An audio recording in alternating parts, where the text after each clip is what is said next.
All right, everyone, welcome back to the Homeschool Handle. Again, I'm Angela Barber, and I have been homeschooling my 5 children for the last 9 years, and I am bringing all of my wisdom and training and information to help you design your own homeschool so that you can not only have a plan for next year that eliminates your anxiety and overwhelm, but also so that you can have a plan that you enjoy and that fills your home with joy as well.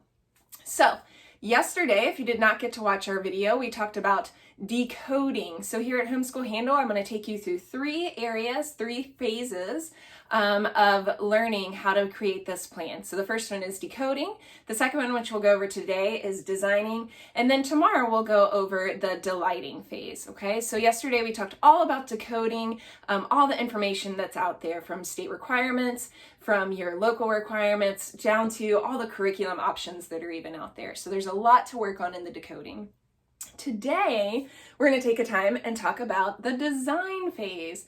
This is actually my favorite phase of planning. If you are a planner or like to get out calendars and use highlighters or things like that, this is the phase for you, okay? So with designing, as you might guess, we're actually laying out the plan after we've now gathered some of our resources and understood more of what's required for us in our homeschool, okay? So first, yesterday in decoding, we talked a little bit about choosing a paradigm such as classical or Charlotte Mason or unit study or Montessori or even like a school at home kind of option, all right? So once you have your paradigm, remember that helps us kind of narrow down our focus and we can just kind of push all the other things to the side that don't really work for our personality or our homeschool or the desires that we have, okay? Why do we need to clarify our paradigm here as well? Well, we want to get at this design phase a little more specific into exactly what our paradigm does, kind of more of the how they do it. So for instance, with Charlotte Mason, you're going to be reading lots of what we call living books. So instead of reading a history text, for instance, you might read 4 or 5 narratives with your student, or they may read them independently throughout the school year, and they're gaining their knowledge and understanding of history by building relationships with the people or the places or the things that happened in that time period that's being studied. So that's just one example for clarifying a paradigm. If you're doing a classical model, then you might want to understand the trivium of where every few years you're going to be coming back over material and studying that material at a deeper level, okay?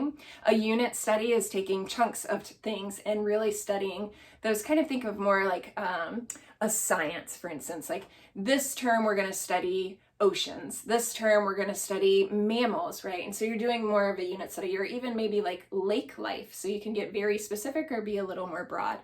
Either way, whatever your paradigm is, that's going to help you focus even more on the how you're setting up or designing your school. So it's really important at this phase to start with understanding the paradigm that's going to guide you in that. All right, next, goal assessment and needs.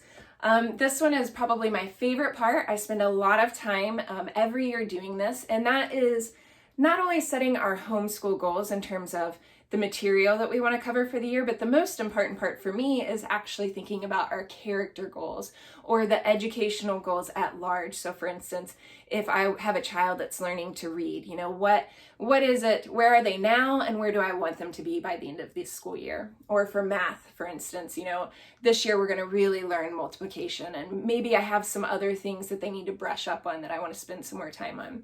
And in terms of character goals, it might be being more organized, right? For your student or for yourself. It might be speaking more kindly to a sibling. So all of those things for our family are part of our school time. So it's not just the book education, it's also the heart education, okay?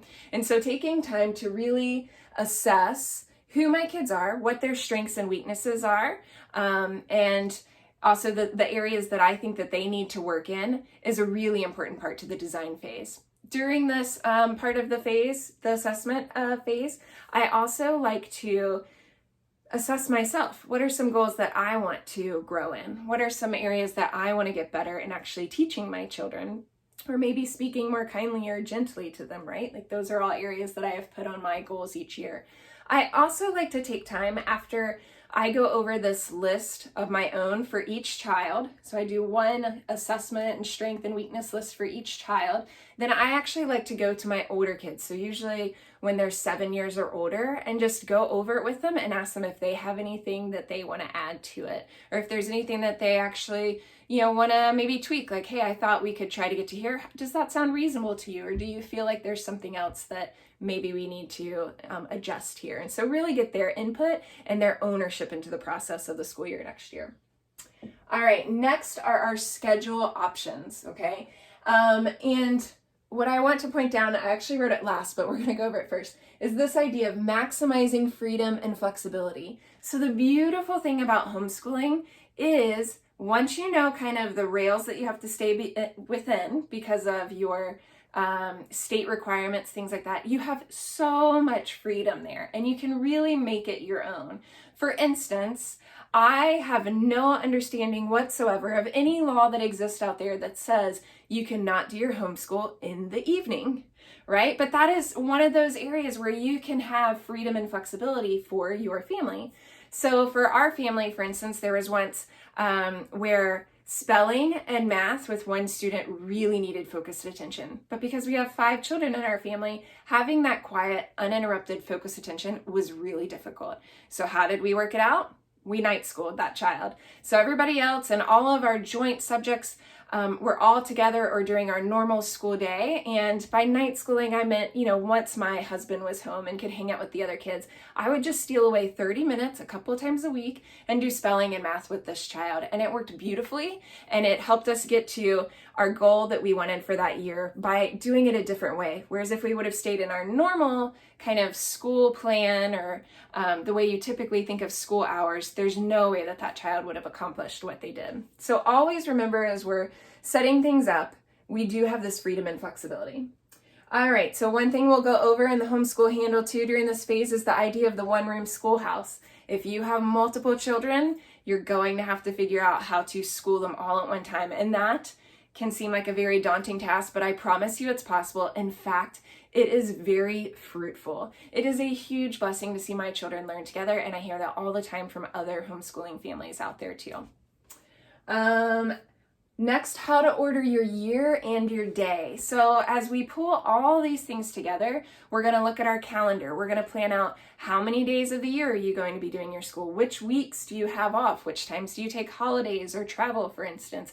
All of that will be laid out because we're going to be working from the big picture back to the small picture, all the way to what our day looks like and setting up our daily rhythm. So knowing which classes or courses we need to study on which days, how many times a week we study those things, as well as, okay, what time of our day are we blocking out for school, things like that.